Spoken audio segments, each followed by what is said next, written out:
No, I think we got to circle up as a group.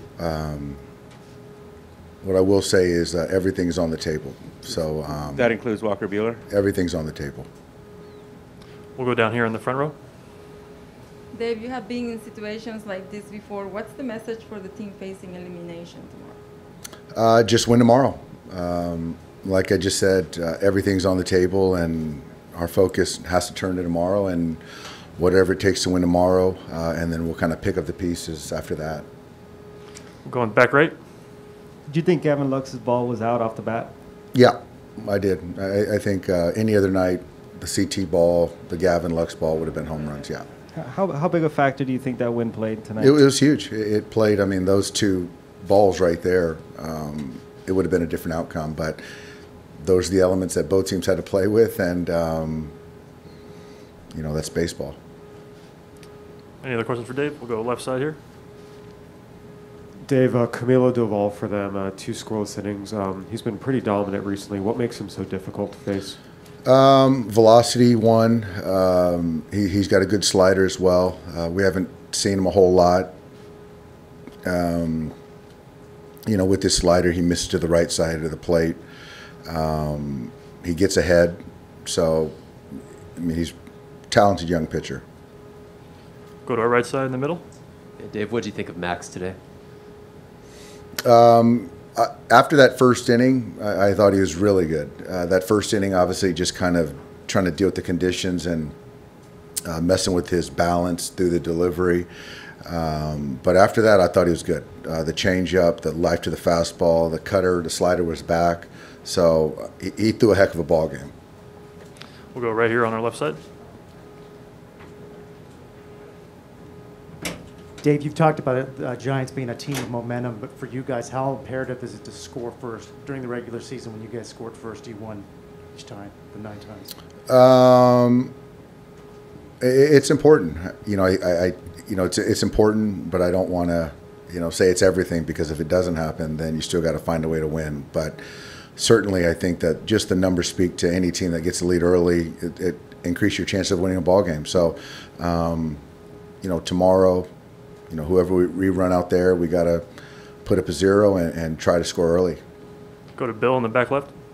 Yeah, Dave, shut out 2 of the 3 games so far. Does this feel like the kind of the feast or famine stretches that you went through during the season offensively? I don't think so. I think that if you look at tonight, obviously the results, we got shut out, but I do think that, tonight there were some good at-bats, the Mookie at-bat, the line out, the 2 balls that I thought were home runs. I thought we took some good at-bats and we just didn't get rewarded. So I don't think it's – I thought collectively, I thought we did a nice job tonight. Better than kind of the goose eggs we threw out. We'll go here in the front row. Dave, 3 different guys starting at first base over the past 3 games. What have you liked? And with that everything on the table approach tomorrow, what will you be looking for? Well, I don't know who's starting for them. I'm assuming Desclafani. Tonight, starting Albert. I thought Albert did a fantastic job, obviously, getting a couple knocks. Souza came in later in that spot, got a base hit. So as far as tomorrow, when you're trying to replace Max Muncy, you've got to kind of piece it together for that spot. So like I said earlier, just because you start the game, you might not finish, and trying to get the right matchups. So I got to think through it tonight, kind of contingent on the starter for tomorrow. But the guys at first base have done a nice job. We'll stay in the front on the left side. Dave, you mentioned that that Mookie liner. What did you see from Crawford on that play, and then what was the reaction in the dugout afterward? Yeah, really good at bat, squared it up. Brandon was in the right spot and made an athletic play that we've seen time and time again. So I think the reaction was frustration, I think, or yeah. Thanks. We'll go to Barry in the middle on the right side. Hey, Doc, considering the wind conditions and what you said about those 2 balls, how hard did Longoria hit it to actually get it out? Yeah, he got every bit of that ball. I know it was 0-2, it was a ball up in the zone. He put a great swing on it, and I don't know what the exit velocity was, but it was a no-doubter, yeah.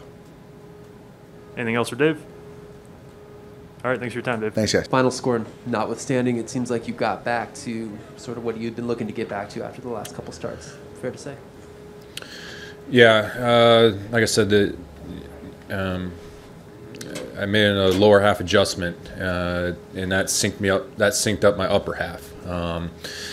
When I was able to get through the first inning, I didn't realize how much the wind was going to affect me. The wind was really pushing me towards home plate. It was pretty strong tonight.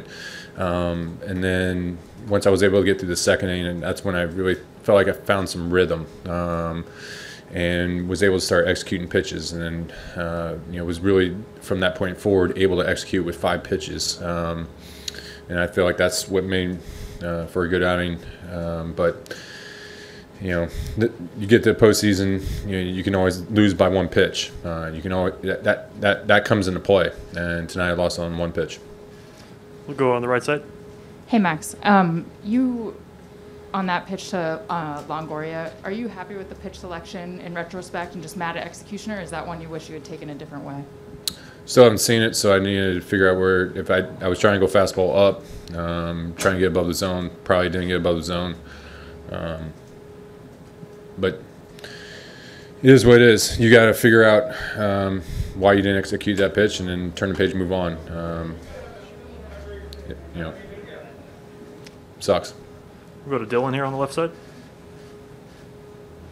Max, if you guys are going to advance, whether it's tomorrow or in Game 5, Walker Buehler is going to have to give you guys a good start there. Just in your time here, what have you seen from him? What about him's impressed you? Watching him from afar, he's got such great mechanics. The way he gets through the ball allows him to explode through the ball, and he's got such a great curveball to go with it. And then obviously he's figured out this year how to add a little cutter. And that really gives him some ability to keep the mix on. And then he also has a changeup to go with it as well, and he can kind of manipulate his cutter as well. So he's got a very diverse mix of pitches that makes him very successful. And he's fearless out there. He goes out there and attacks the zone. And so when he gets synced up and he executes his pitches, he's nails.